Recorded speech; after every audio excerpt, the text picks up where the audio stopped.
Hoy quiero que me escuches, hoy quiero hablarte no hablarte al oído,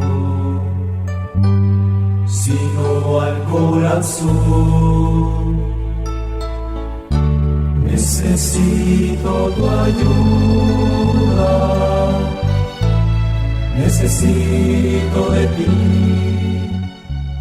La Corporación Renovación Carismática Católica y la Escuela de Misioneros Juan Pablo II continúa compartiendo con ustedes las enseñanzas del curso El poder de la fe y la oración de intercesión en los siervos de Dios en el Antiguo Testamento.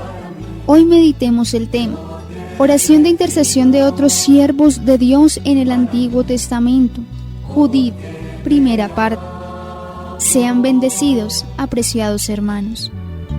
Yo te he elegido para mí, yo te he elegido para mí, porque te amo, porque te amo. Estimados hermanos, continuando con estas enseñanzas de la oración de intercesión de los siervos de Dios en el Antiguo Testamento, hoy compartiremos el tema de Judith. Judith, que es la protagonista de un libro que solo se nos ha conservado en lengua griega y ha sido acogido en el canon católico. En una época de grave crisis política motivada por la invasión del ejército asirio, la agraciada viuda Judith consigue acabar con su habilidad el asedio al que estaba sometida la ciudad de Betulia por obra del ejército enemigo, capitaneado por el general Holofernes. Se nos presenta a Judith como una devota judía, fiel a la ley. Es precisamente su fe inquebrantable en la asistencia divina la que le inspira ánimos para proponer un plan y ofrecerse ella misma a resolver el conflicto en el momento más crucial de la crisis. El relato de este libro se presenta como una exposición histórica con fechas, nombres de personajes y de localidades. Aunque es una narración que presenta hechos fantásticos, sin embargo, está constituido en forma creíble y tiene una finalidad edificante en la fe. Se puede ver en Judith un libro con evidentes aspectos teológicos, en la que los diversos personajes adquieren carácter. Por una parte, los enemigos de Yahvé, al mando de Nabucodonosor. Por otra, el Israel fiel, que encuentra su símbolo en Judith, la viuda débil y devota que con su confianza en Dios derrota al enemigo.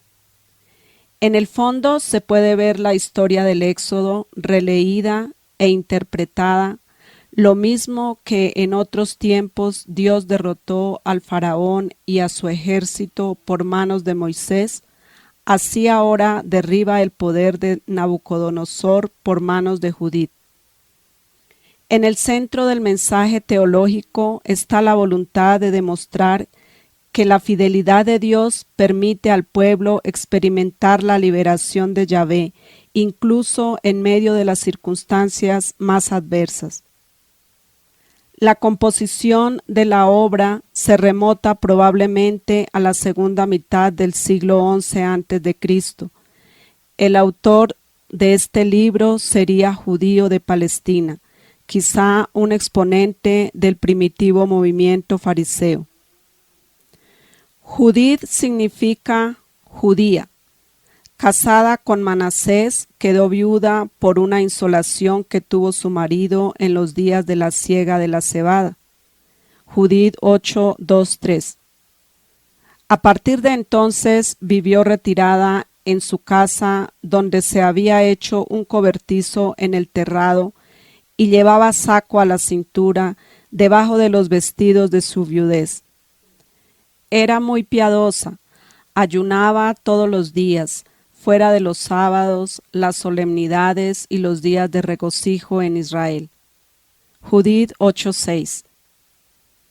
Era inmensamente rica y nadie podía decir de ella una palabra mala, porque era muy temerosa de Dios. De esta soledad, que duraba ya 3 años y 4 meses, la sacó Osías, prefecto de Betulia, al acceder a la petición del pueblo de entregar la ciudad a las tropas de Holofernes, si en el plazo de 5 días no llegaba la ayuda. Del libro que lleva el nombre de su protagonista, se han conservado textos en hebreo y en griego. La idea central del libro es demostrar la providencia y fidelidad divinas hacia su pueblo escogido, mientras se conserve fiel a su Dios, evitando sobre todo la idolatría, triunfará de sus enemigos, porque Dios estará con él. El libro constituye una advertencia al pueblo de Israel, indicándole dónde está su fuerza y su invencibilidad. Es también un aviso para los enemigos que fracasarán en sus intentos de aniquilarlo. Si Israel se mantiene fiel a su Dios, ¿quién puede permitir que sus fieles sean probados duramente, pero nunca los abandonará si confían en él? Únicamente el pecado puede neutralizar la acción de Dios en favor de sus escogidos. Dios señala por tanto a Judith, de la que nadie podía decir una mala palabra, porque era temerosa de Dios y modelo de fidelidad y de confianza. Nada puede el hombre contra Dios, dueño de los cielos y tierra, Rey de toda la creación. Muestra su misericordia a los que ama y confunde a los soberbios. Judith 16, 20, 13 al 17. Bien, hermanos, mirando como una introducción acerca de estos aspectos del libro de Judith, nos damos cuenta que este libro fundamentalmente religioso plantea la especial providencia de Dios por el pueblo de Israel mientras éste le sea fiel, no solamente rechazando la idolatría, sino evitando aún las más leves transgresiones legales. Puede permitir Dios que le sobrevengan grandes calamidades, pero aún entonces debe Israel esperar en Dios, que permite estos males para probar su fe, su fidelidad. Bien, queridos hermanos, vamos a profundizar un poco más los aspectos de esta sierva de Dios, Judith. ¿Quién fue ella? Judith es una palabra israelita que significa alabado sea Dios. Judith es la heroína que salva a su pueblo de la invasión. Fue el orgullo de todas las mujeres de Israel, porque le tocó manifestar el poder liberador de Dios en un momento dramático de la vida de su pueblo. Pero Judith no es una mujer cualquiera, es presentada como rica, es decir, bendecida por Dios, muy hermosa y atractiva, temerosa de Dios, sabia, inteligente, de buen juicio y piadosa, es decir, todo un espejo para Israel. En términos narrativos, una mujer joven y viuda, una realidad semánticamente equivalente a la virginidad, va a hacer frente a un poderoso imperio representado en el general victorioso de su ejército, Holofernes. ¿Pero quién fue Holofernes? Holofernes fue un general asirio a las órdenes de Nabucodonosor II. Judith lo decapitó mientras dormía. Se relata que el rey de Babilonia, Nabucodonosor, envió a Holofernes a vengarse de las naciones del oeste que habían evitado ayudar a su reino. El general puso sitio a Betulia y la ciudad casi se rinde. Fue salvada por Judith, la bella viuda judía que se introdujo en el campamento de asedio de Holofernes, compartió banquete con él y lo embriagó. Judith lo decapitó mientras dormía, según se relata. ella se regresó a Betulia con la cabeza del decapitado y los judíos vencieron a los invasores. Este general es el auténtico impío. Se ríe, se burla de Dios. Así lo podemos observar en el capítulo 6, verso 2 al 10. ¿Y quién eres tú, Agior, con tus mercenarios de Efraín, para ponerte hoy entre nosotros a hacer de profeta y aconsejarnos que no le hagamos la guerra al pueblo de Israel, porque el Dios de ellos saldrá en su defensa? ¿Qué otro Dios existe fuera de Nabucodonosor? Él desplegará su poder y los hará desaparecer de la tierra, y el poder de su Dios no podrá salvarlos. Nosotros, servidores de Nabucodonosor, los aplastaremos como si fueran un solo hombre. No podrán resistir la embestida de nuestra caballería. Los exterminaremos, sus montes se embriagarán con su sangre y las llanuras se llenarán con sus cadáveres. No podrán mantenerse en pie frente a nosotros. Perecerán sin remedio. Lo afirma el rey Nabucodonosor, el Señor de toda la tierra. Él ha hablado y sus palabras no caerán en el vacío. Y tú, Agior, mercenario de Amón, que has dicho estas palabras con intenciones perversas, de hoy en adelante no volverás a presentarte delante de mí, hasta que yo haya tomado venganza de esta gente escapada de Egipto. Cuando yo vuelva, mis soldados y todos mis servidores te atravesarán el cuerpo con sus lanzas, y morirás como los israelitas. Y ahora mis servidores te llevarán a la montaña y te dejarán en una de las ciudades de la cuesta. No morirás por el momento, morirás con ellos, y si en el fondo tú confías en que ellos no serán conquistados, no tienes de qué preocuparte. He hablado y ninguna de mis palabras dejará de cumplirse.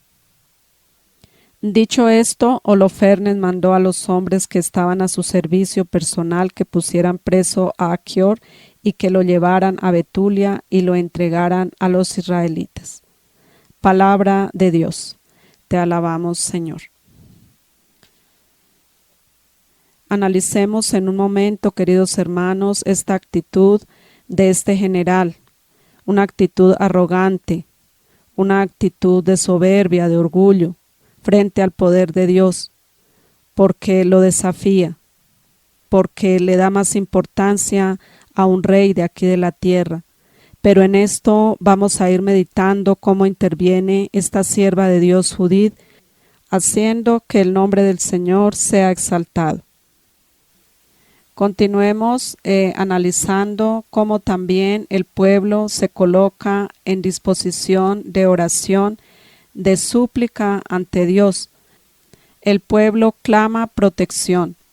Los israelitas que habitaban en Judea oyeron todo cuanto Holofernes, jefe supremo del ejército de Nabucodonosor, rey de Asiria, había hecho con todas las naciones, cómo había saqueado sus templos y los había destruido, y tuvieron gran miedo ante él, temblando por la suerte de Jerusalén y por el templo del Señor su Dios, pues hacía poco que habían vuelto del destierro y apenas sí acababa de reunirse el pueblo de Judea y de ser consagrados al mobiliario, el altar y el templo profanados.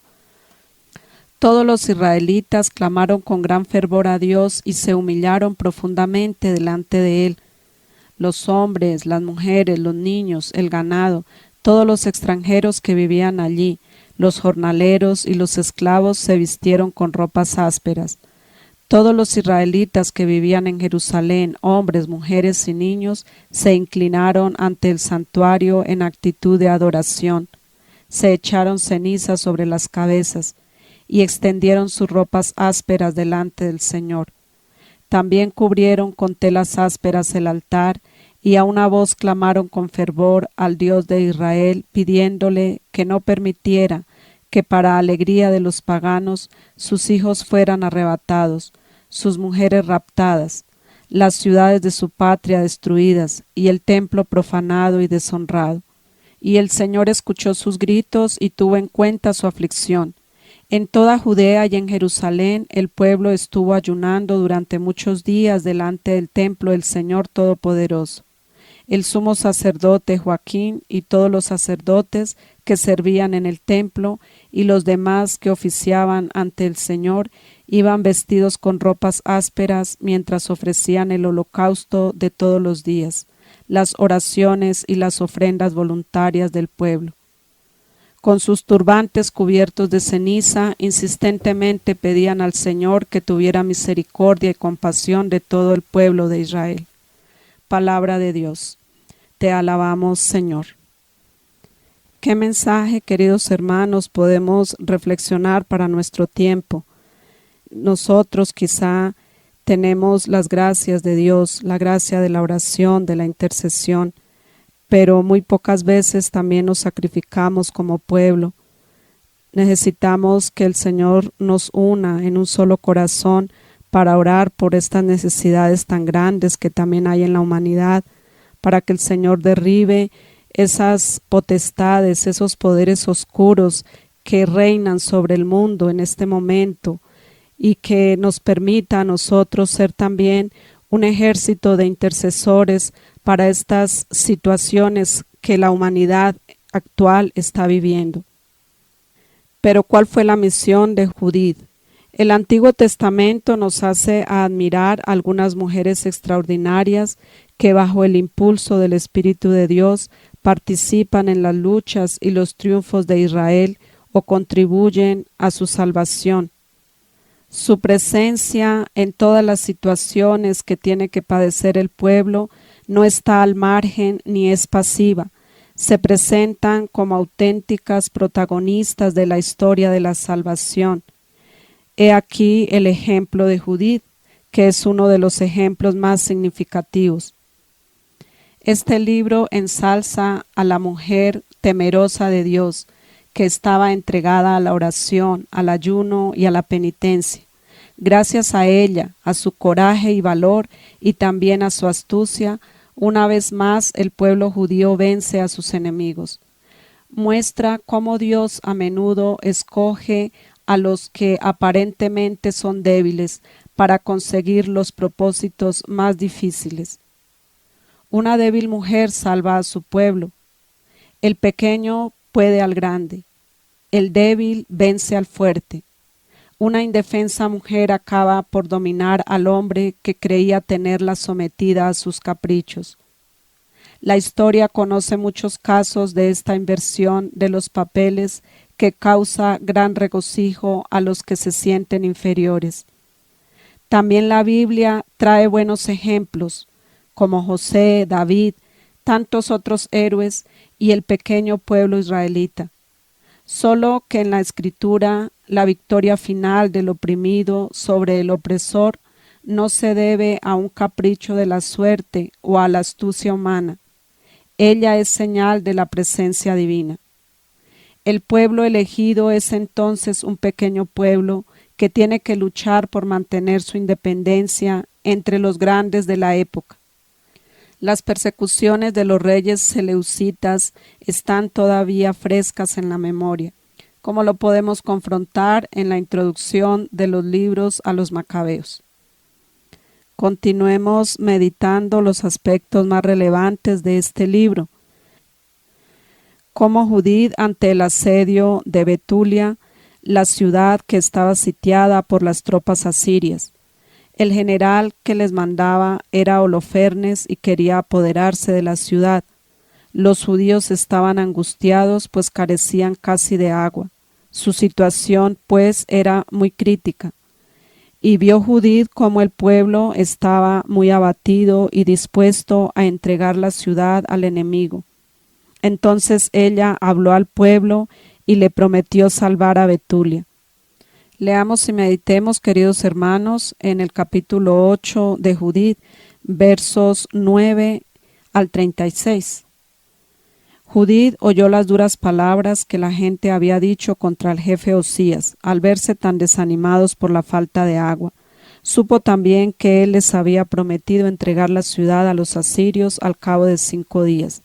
Mandó entonces a la criada que estaba al frente de todos los bienes a que llamara a Cabris y a Carmis, los ancianos de la ciudad, y cuando éstos llegaron les dijo: Escúchenme, jefes de los habitantes de Betulia, no está bien esto que ustedes han dicho hoy delante del pueblo, ni la promesa que han hecho poniendo a Dios por testigo de que entregaran la ciudad a nuestros enemigos si al cabo de ese tiempo el Señor no nos ha ayudado. ¿Quiénes son ustedes para exigir a Dios que actúe hoy o para ocupar el lugar de Dios entre los hombres? Ustedes imponen condiciones al Señor Todopoderoso, pero nunca lograrán comprender nada. Si ni siquiera pueden penetrar en los secretos del corazón humano, ni entender los pensamientos del hombre, ¿cómo podrán entender a Dios que hizo todas las cosas? ¿Cómo podrán captar su entendimiento y comprender sus intenciones? No, hermanos, no hagan enojar al Señor nuestro Dios. Si Él no quiere ayudarnos en estos 5 días, en su mano está el ayudarnos cuando quiera, como también el hacernos morir delante de nuestros enemigos. No hagan exigencias al Señor nuestro Dios acerca de sus planes.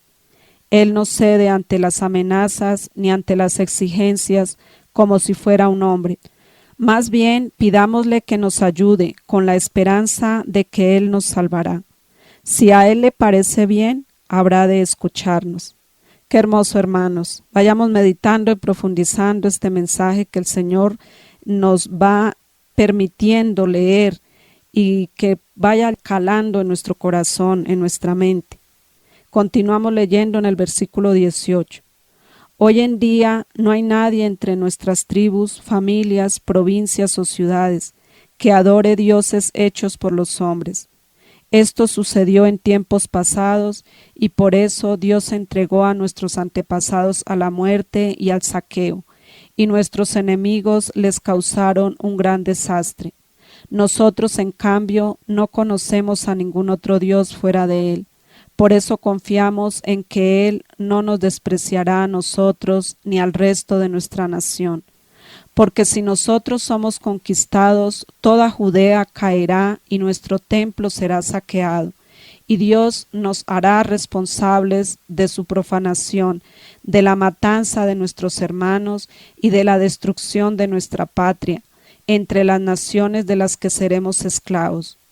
Nuestros conquistadores se burlarán de nosotros y nos insultarán. Nuestra esclavitud no será favorable a nosotros, sino que el Señor nuestro Dios la convertirá en deshonra nuestra. Así pues, hermanos, demos buen ejemplo a nuestros compatriotas. De nosotros depende la vida de ellos, el templo, el santuario y el altar. Por todas estas razones debemos dar gracias al Señor nuestro Dios, quien nos está poniendo a prueba como a nuestros antepasados.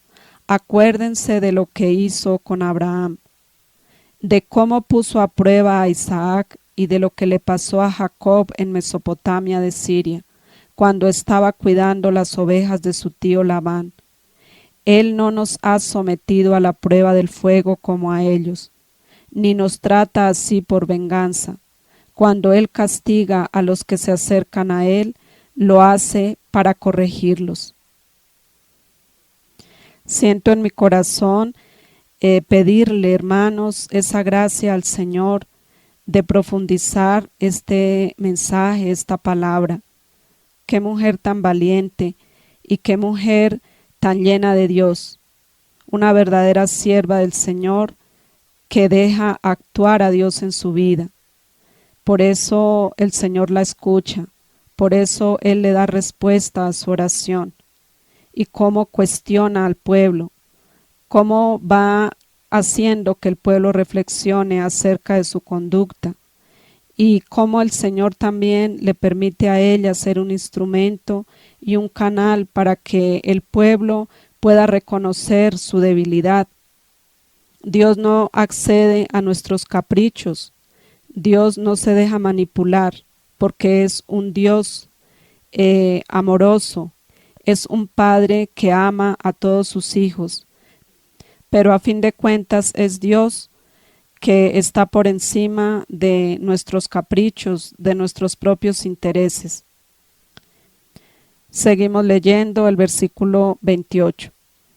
Osías le respondió: tienes razón en todo lo que has dicho, nadie podrá contradecirte. Y esta no es la primera vez que muestras tu sabiduría, desde que eras pequeña. Todo el pueblo conoce tu buen juicio, pues eres una mujer inteligente. Pero es que el pueblo se estaba muriendo de sed, y nos vimos obligados a responderles de esta manera y a hacer ese juramento, al que no podemos faltar.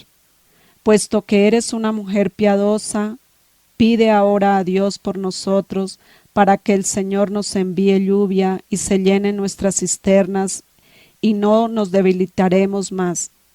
Judith les contestó: escúchenme, voy a hacer algo que nuestra nación va a recordar por todos los siglos.